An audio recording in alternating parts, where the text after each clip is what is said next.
Average হয়ে লাভ কি? আপনি ডিস্টিংশন, ডিফারেন্স, এরকম কিছু একটা তৈরি করেন, স্পেশালাইজেশন টু। আপনাকে ওইরকম একটা জায়গায় নিজকে নিয়ে যেতে হবে। আপনার রাসূল কোনো কাজ সাব স্ট্যান্ডার্ড লো স্ট্যান্ডার্ড করেন, একটা কাজও দেখাতে পারবে না, not even a single work in his life. এমনকি রাতের নামাজ কুমিল লাইলা ইল্লা কালিলা নিসফাহু আও ইনকুস মিনহু কালিলা ওয়ালা তুহাররিক বিহি লিসানাকা লিতা'জালা বিহি ইন্না আলাইনা জামআহু ওয়া কুরআনা। তাই না? প্রত্যেকটা জায়গায় দেখেন তো তিনি কি করেছেন। তিনি যখন কোরআন তেলাওয়াত করতেন, মুখস্থ করতেন, তখন তিনি দ্রুত পড়ার চেষ্টা করতেন।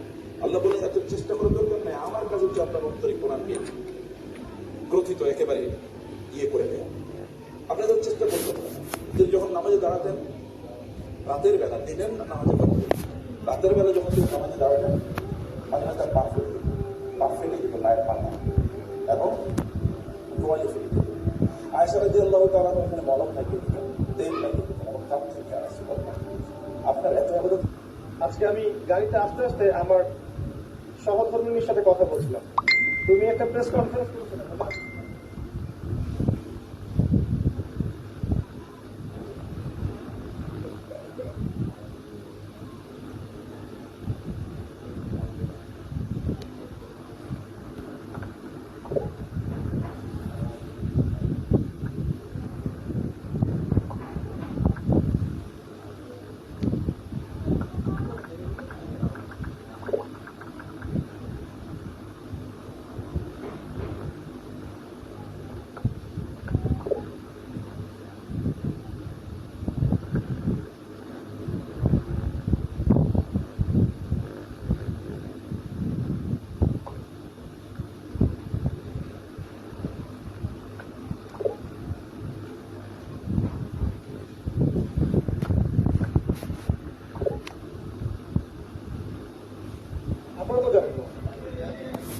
সেখানে সে বলেছে যে ঠিক আমি যেমন উনিও তেমন। আমি মাঝে মাঝে ওর কনফারেন্সটা দেখি এবং আমি আল্লাহর শুকরিয়া আদায় করি যে আল্লাহ পাক এমন একজন সাহসী স্ত্রী আমার ঘরের মধ্যে দিয়েছে। আলহামদুলিল্লাহ, দোয়া করে আল্লাহ পাক তার নেক হায়াতকে লম্বা করুন। তো সে একটা জায়গায় বলেছে যে আমার ইনোসেন্স বোঝাতে, আমি যে অপরাধ করিনি বা আমি যে অপরাধী নই, আমি যে অসহায় সাধারণ একটা মানুষ, এটা বোঝাতে গিয়ে সে বলেছে ঠিক আমি যেমন উনিও তেমন। আজকে আমি গাড়িতে আস্তে আস্তে আমার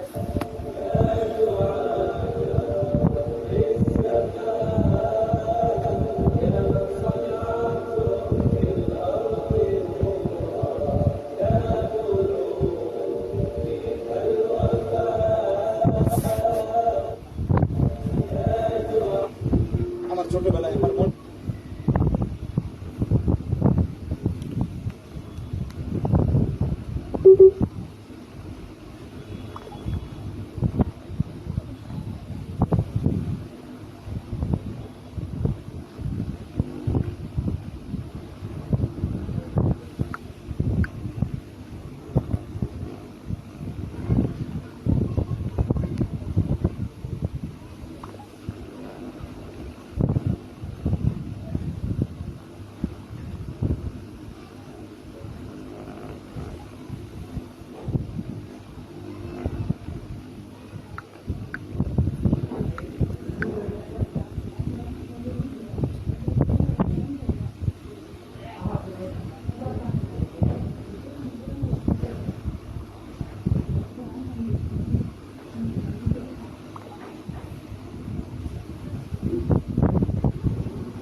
ইব্রাহিম, ওই পিসিটা নিবি? হে শালা, খালি পিসি যা 22 আর মনিটর আছে না?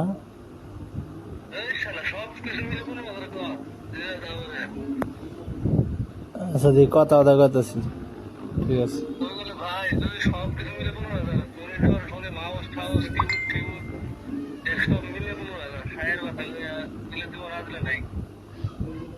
ঠিক আছে।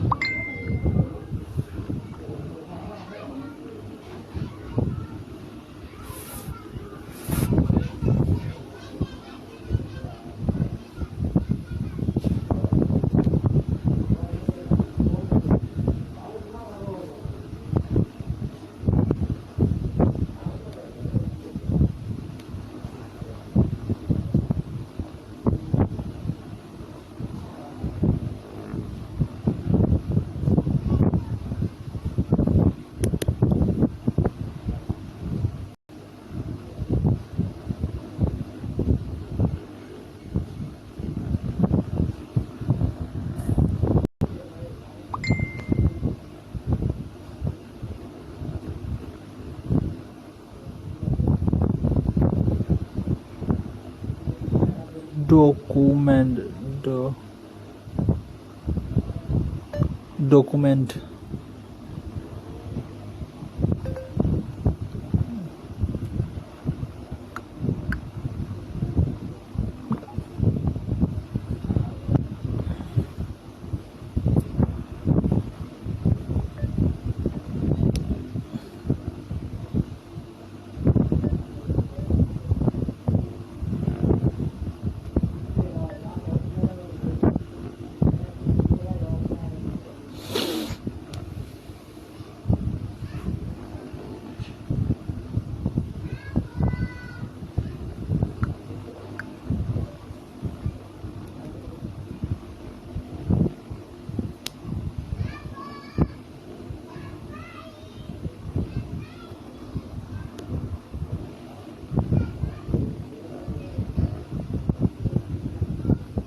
For seamless withdrawals with mechanisms, there is a refund case. FS Bot Trade. তরুণ ইসলামী বক্তা আবু তোহা মোহাম্মদ আদনানকে গুমের অভিযোগ তুলে তার দ্বিতীয় স্ত্রী ঢাকার লালমাটিয়ায় অবস্থানরত সাকিবুল নাহার তোলপাড় করেন সারা দেশ। স্থানীয় গণমাধ্যম কর্মীরা তার সঙ্গে যোগাযোগের চেষ্টা করে না পেলেও বিদেশি গণমাধ্যমের সঙ্গে ঠিকই যোগাযোগ করেন এবং তার স্বামীর গুমের ব্যাপারে পুলিশের অসহযোগিতার অভিযোগ তোলেন। তার এই বক্তব্যে সরকার ও গোয়েন্দা সংস্থার বিরুদ্ধে আন্দোলনের ঢেউ আছড়ে পড়ে আন্তর্জাতিক পরিমণ্ডলেও। এই অবস্থায় হঠাৎ করেই তার দেখা মেলে প্রথম স্ত্রীর বাপের বাড়িতে। শুক্রবার জুমার নামাজের আগে রংপুর নগরীর চারতলা এলাকায় তাকে দেখে অবাক হন প্রতিবেশীরাও। কথা বলা যাবে না, গায়ে গেলে স্কুল পর স্কুল আমার শ্বশুর যে আপনার জামের খবর আমার শ্বশুর বলে আমি কিছু জানি না, আমার সঙ্গে কোনো কথা হয়নি। মনে করলাম যে অফিস থেকে এসে আসছে, যখন অফিস থেকে আসলে তার সাথে কথা বলতে। শুক্রবার গোয়েন্দা সংস্থার কার্যালয়ে ডেকে নিয়ে জিজ্ঞাসাবাদ করলে তখন জানান অন্য কোনো কারণে নয়, পারিবারিক কারণে প্রথমে গাইবান্ধায় বন্ধুর বাসায় আত্মগোপন করেছিলেন তিনি। একই স্বীকারোক্তি দেওয়ার পর রাতেই তাদের নিজ নিজ জিম্মায় ছেড়ে দেন আদালত। তবে কি সেই পারিবারিক কারণ, এমন প্রশ্নের জবাব এড়িয়ে গেছে পুলিশ আইনজীবী তহা ও তার সহযোগীরা।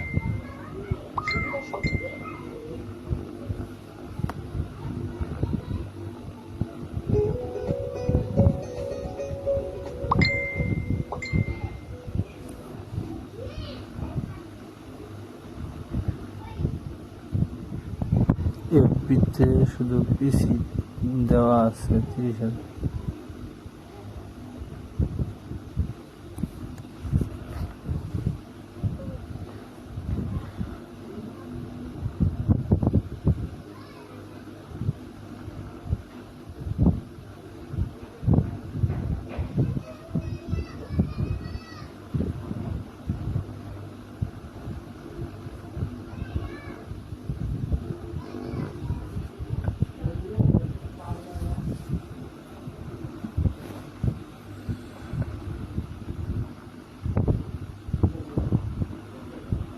ঢেউ আছড়ে পড়ে আন্তর্জাতিক পরিমণ্ডলেও। মনে করলাম যে অফিস থেকে এসে আসছে। কোন প্রশ্নের জবাব এড়িয়ে গেছে পুলিশ আইনজীবী তহা ও তার স্বজনেরা। শনিবার সকালেও তোহার চেয়ারম্যান গলির ভাড়া বাসা ও প্রথম স্ত্রীর শ্বশুর বাড়িতে গিয়েও কোনো সদুত্তর মেলেনি। সাংবাদিকদের সঙ্গে দেখাও করেননি তোহা। আমরা আসলে ওকে এখন ডিস্টার্ব করছি না, কারণ যে নিজে থেকেই যেহেতু দুটাকে কল বা 5-4 দিন পরে কথা বলতে চেয়েছে। তোহার গুমের অভিযোগ তুলে মানববন্ধন, ফেসবুকে পরিস্থিতি বিক্ষুব্ধ করে তুলতে দেখা গেল গেছে বিএনপি, জামাত, ছাত্র শিবির ও বিশেষ করে ছাত্র অধিকার পরিষদের নেতাকর্মীদের। এখন তাদের আর দেখা যাচ্ছে না। সাধারণ অনুভূতি থেকে যারা আন্দোলনে অংশ নিয়েছিলেন তখন এই গুম নাটকে বিব্রত তারা। আজকে যে খেলাটা হয়েছে এতে দেখা গেল যে আমাদের দেশের জন্য অনেক ক্ষতিকারক বিষয় হয়ে দাঁড়াতে পারত। সরকার কর্তৃক আটক বা গুম করা হয়েছে, এইভাবে একটা গুজব ছড়িয়ে দেশে একটা ব্যাপক বিশৃঙ্খলা সৃষ্টি করার চেষ্টা করা হয়েছে।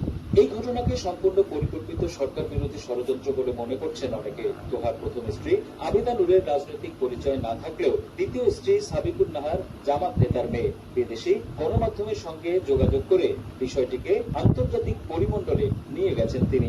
আসলে সে ব্যক্তিগতভাবে নিখোঁজ হয়েছিল না রাষ্ট্রকে অস্থিতিশীল পরিস্থিতি সৃষ্টি করার জন্য এই নাটক মঞ্চস্থ করেছে। এটা আসলে সরকারকে বেকায়দায় ফেলার একটা বিষয় এবং এটা পিছনে আমার মনে হয় তদন্ত করা উচিত। এই ঘটনাকে কেন্দ্র করে সরকার ও রাষ্ট্রের বিরুদ্ধে আগুন তোলা হলেও তোহাকে ভিকটিম হিসেবে দেখা হচ্ছে কেন, অনেকের প্রশ্ন এটা। রতন সরকার, সময় সংবাদ, রংপুর।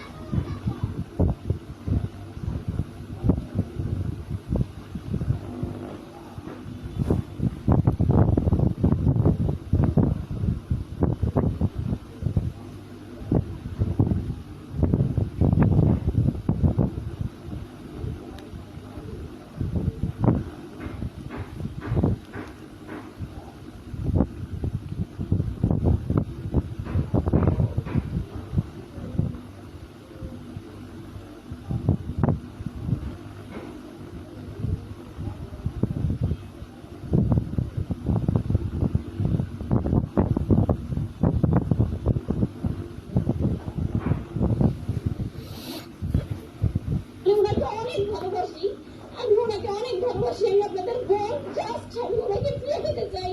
আমি আপনাদের বোন, আপনারা সবাই আমাকে হেল্প করবেন। আমি আপনাদের বোন। আমি আর এর বেশি কিছু আপনাদেরকে আমি বলতে পারতেছি না। আমি আর বেশি কিছু আর আপনাদেরকে বলতে পারতেছি না। আমি আর পারতেছি না। আমি জাস্ট কিছু পারতেছি না। আমি আর কিছু পারতেছি না। আমার পক্ষ থেকে প্রধানমন্ত্রী পর্যন্ত লেটার দেওয়া হয়েছে। আমি ডিবি কার্যালয়ে গিয়েছি, আমি সদর দপ্তর গিয়েছি, পুলিশ হেডকোয়ার্টার গিয়েছি এবং প্রত্যেকের কাছে আমার পক্ষ থেকে একটা লেটার পৌঁছে দেওয়া হয়েছে। আমি আসার আগে র্যাব হেডকোয়ার্টার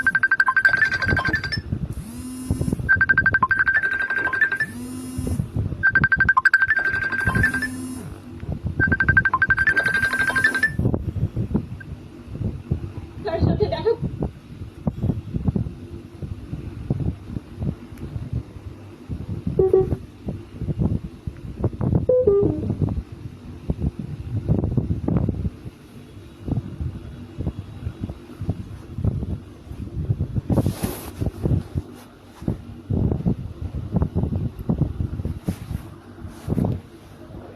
হ্যালো,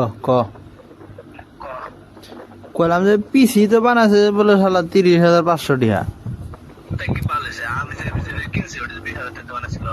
আবার এই তোর মনিটর কিনছে 1,000 টাকা, 9,800। এনকে ভাইরে কইতেছি ভাই কত, ভাই 32K। হ্যাঁ, এনে ভাই তো আবার লাইন থেকে গেছে, আবার রিপ্লাই দিয়ে বলতে দিছে। শোন, আবার 11 মাসের পিসির আছে, 11 মাসের ওয়ারেন্টি আছে।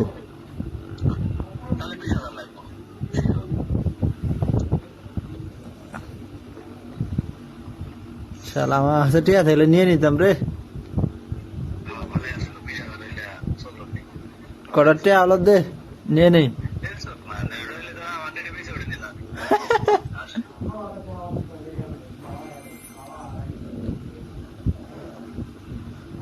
ব্যর্থ গো আমরা 20,000 টাকা, 1,000 টাকা মোবাইল যে বাইন্যান্সে অ্যাডভাবে কাজ করি বেশ নাকি